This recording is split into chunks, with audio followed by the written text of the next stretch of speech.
Kembali di Sindo Malam pemirsa, Ketua DPR RI Puan Maharani menghormati putusan Mahkamah Kehormatan Dewan terkait pelanggaran kode etik 5 anggota DPR nonaktif. MKD memutuskan Syahroni, Nafa Urbah, Eko Patrio, Uya Kuya, dan Edis Kadir ini akan kembali aktif sebagai anggota DPR.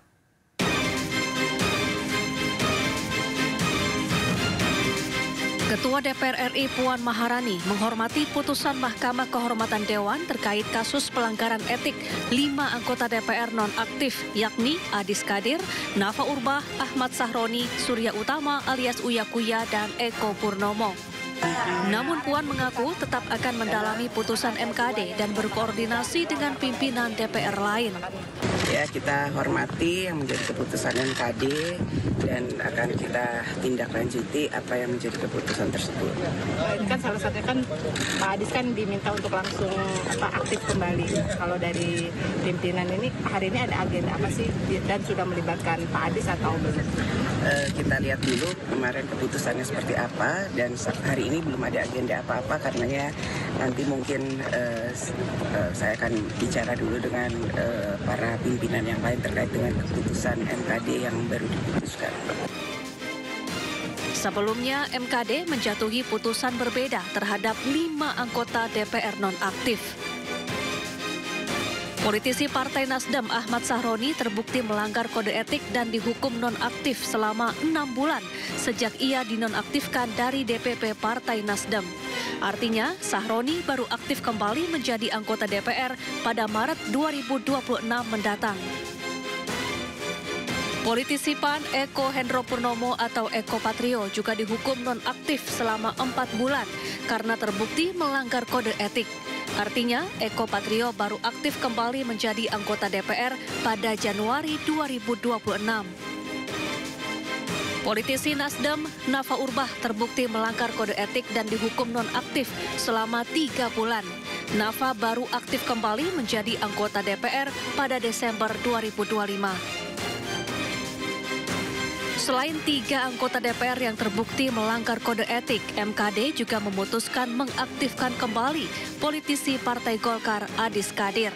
MKD menyebut Adis Kadir tidak terbukti melanggar kode etik. Sementara itu, politisi PAN Surya Utama atau Uya Kuya juga dinyatakan tidak terbukti melanggar kode etik dan mengaktifkan kembali Uya Kuya sebagai anggota DPR. Akhir Agustus lalu, 5 anggota DPR dinonaktifkan dari partai politiknya masing-masing karena sikap dan pernyataannya dianggap kontroversial hingga memicu aksi demonstrasi besar-besaran di berbagai daerah. Tim Liputan iNews melaporkan. Pemirsa, Ahmad Syahroni dan 2 anggota DPR RI lainnya dinyatakan terbukti melanggar kode etik buntut gelombang demonstrasi besar-besaran pada akhir Agustus lalu. Ketiganya masing-masing dijatuhi sanksi penonaktifan mulai 3 hingga 6 bulan.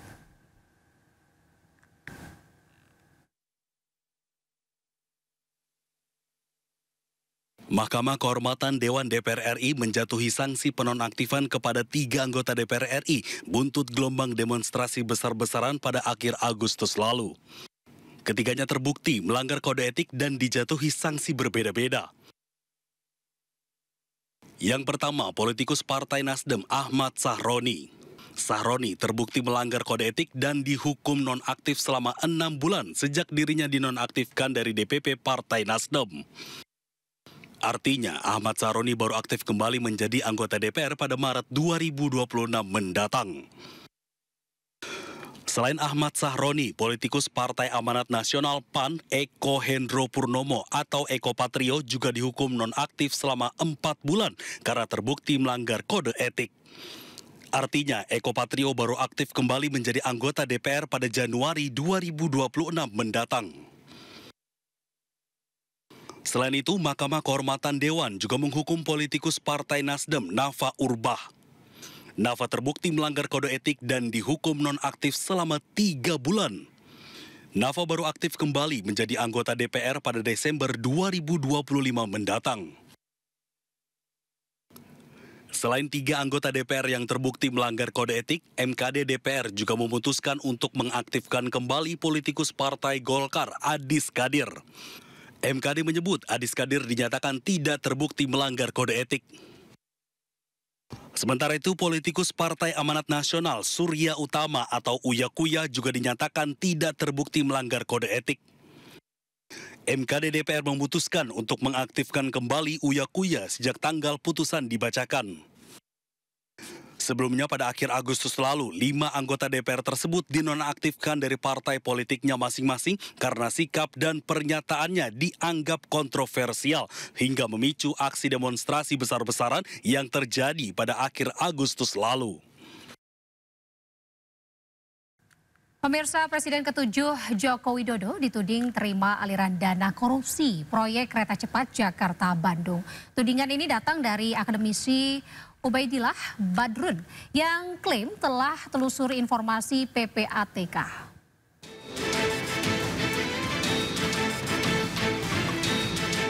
Akademisi Ubaidillah Badrun menuding Joko Widodo menikmati uang hasil korupsi proyek kereta cepat WUS. Ia berani mengungkap hal itu usai menelusuri aliran uang yang diduga hasil korupsi dari proyek strategis nasional, termasuk korupsi pada proyek kereta cepat Jakarta-Bandung. Ubaidillah juga menduga sebagian uang itu masuk ke kantong sejumlah pejabat, termasuk mengalir ke Solo. Secara seluruhnya, sepanjang kekuasaan Jokowi sampai awal Prabowo ini, itu menghabiskan sekitar 1.515 triliun. Saya telusuri di PPATK itu, ternyata yang dikorupsi dari 1.500 lebih itu sekitar 510 triliun. Jadi 36% dari proyek strategis nasional itu dikorupsi. Nah itu masuk ke semua pejabat. Diduga kuat juga masuk ke Solo. Jadi bayangkan 30. Di sisi lain, Ketua Umum Projo Budi Ari Setiadi yakin Joko Widodo membangun proyek kereta cepat untuk kemajuan rakyat Indonesia. Meski demikian, ia juga mendukung proses penegakan hukum jika terbukti ada korupsi di proyek ambisius tersebut. Permasalahan hukum silakan diproses hukum. Dan pihak-pihak yang bertanggung jawab harus bertanggung jawab. Tapi saya yakin 100% Pak Jokowi merencanakan dan mengeksekusi program BUS ini memang betul-betul untuk kemajuan Indonesia. Beban utang proyek kereta cepat yang mencapai 116 triliun rupiah membuat publik curiga ada dugaan korupsi di dalamnya. KPK pun mengaku sedang menelaah ada atau tidaknya korupsi dalam proyek kereta cepat tersebut. Tim Liputan iNews melaporkan. Pemirsa, fakta baru terungkap dari ledakan di Masjid SMA Negeri 72 Kelapa Gading, Jakarta Utara. Saksi mengatakan pelaku ini seorang pelajar. Berikut keterangan saksi saat ledakan terjadi.